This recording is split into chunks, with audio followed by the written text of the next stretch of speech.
What's going on, everybody? Ian here for Cult of Mac. And according to a recent study, the surface of your iPhone is up to 10 times dirtier than the seat of a toilet. And with cold and flu season in full swing, a certain virus running rampant around the country, it's important to make sure that your devices stay clean, because that'll help keep your hands clean, which then in turn will help keep you a little healthier. But before you go throwing your iPhone in with the dishes to keep it clean, or giving your iPad or your laptop a bath in the tub, there are some right and wrong ways to clean your devices, and it all starts with what you're using as your foundation. To get started, you're going to need a couple different things. First off is distilled water. Now, this is a giant jug, so I've got it here in these little bowls. You'll also want some isopropyl alcohol. 60 to 70% is ideal. You'll also want some dish soap, a couple cotton swabs or Q-tips, a paper clip or a toothpick, something that's soft. So this is like one of those rubber coated paper clips. These are also really great. These are like makeup remover pads, which are really useful, and we'll get to those in a minute. And you also want a couple of microfiber cloths. These are microfiber terry cloths used for washing a car, which actually work really well. And then just another microfiber cloth. This one's from 3M, and it's designed specifically for electronics. So it has kind of an anti-static layer, which helps pull dust off. Now to get started, I would take your microfiber cloth and just give your device a good once over to make sure that there's no major dust or debris on the device. This will help get any of like bigger debris and dust off, because as we go forward, when you start cleaning these a little more intensely, if there's still debris on those devices, that debris can actually cause like little tiny micro scratches like in the screen or the glass of these devices. So it is important to make sure you wipe it down a little bit before you actually get started with the cleaning. As we're going through these different devices, it's important to make sure that you get everything. So my iPad, which is just absolutely covered in fingerprints, needs a good wipe with this before we get on to the next step. Now, since the most common thing most people here are going to clean is their phone, we'll start with the steps to kind of take care of that.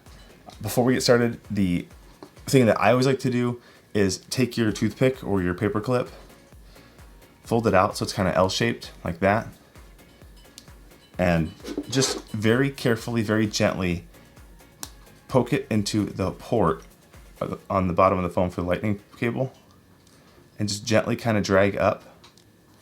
And this will help get any weird little like pocket lint bits out,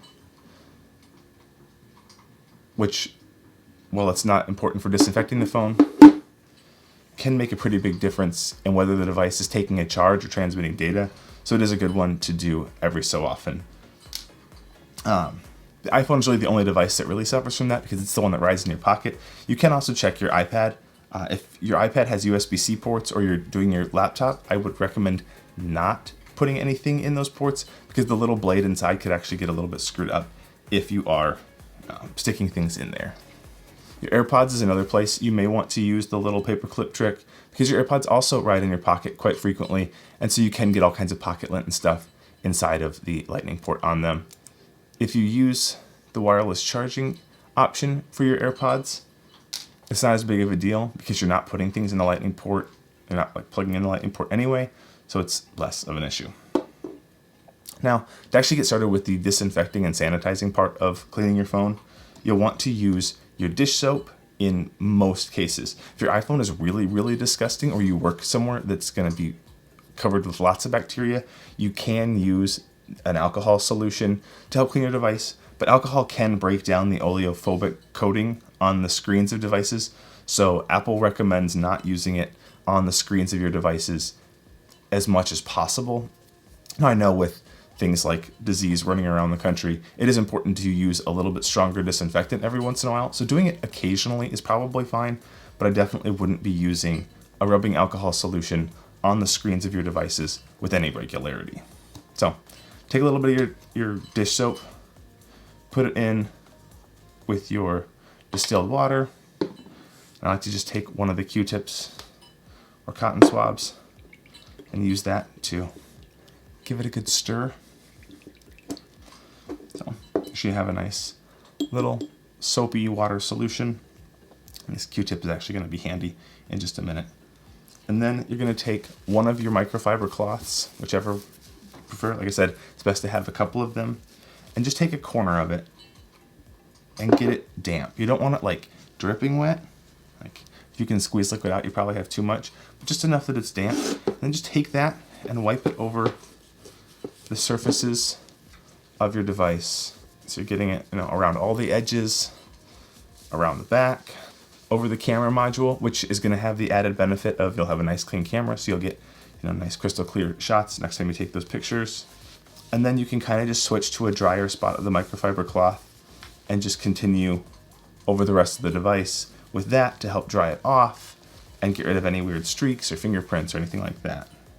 And now your device should be much cleaner. Most of the germs and bacteria that we see spreading disease around the country is stuff that breaks down pretty easily with a little bit of soap solution, because it'll break down the fat layer that surrounds the actual virus. Now, if the device you're cleaning is a laptop, like a MacBook or something, again, make sure that this is powered off, because it's very important that your device is not having water run in it while there's power actively running through it.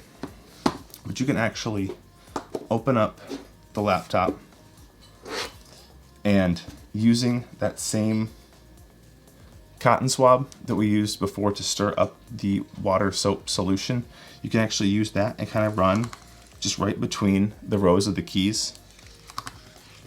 And this will help get any weird, junk or whatever that's stuck between the keys. You can also take that same microfiber cloth with the soap solution. Again, make sure it is not too wet, because you don't want water running underneath the keyboard. These are not designed to have water on them. But you can gently rub it across the trackpad, the metal surfaces. Anything you're going to touch on your laptop is probably worth wiping off with this. You can also use this on the screen. You can also use just the microfiber cloth, especially if you have a nice dry one that's good at getting fingerprints and whatever off. You can use that to clean the screen.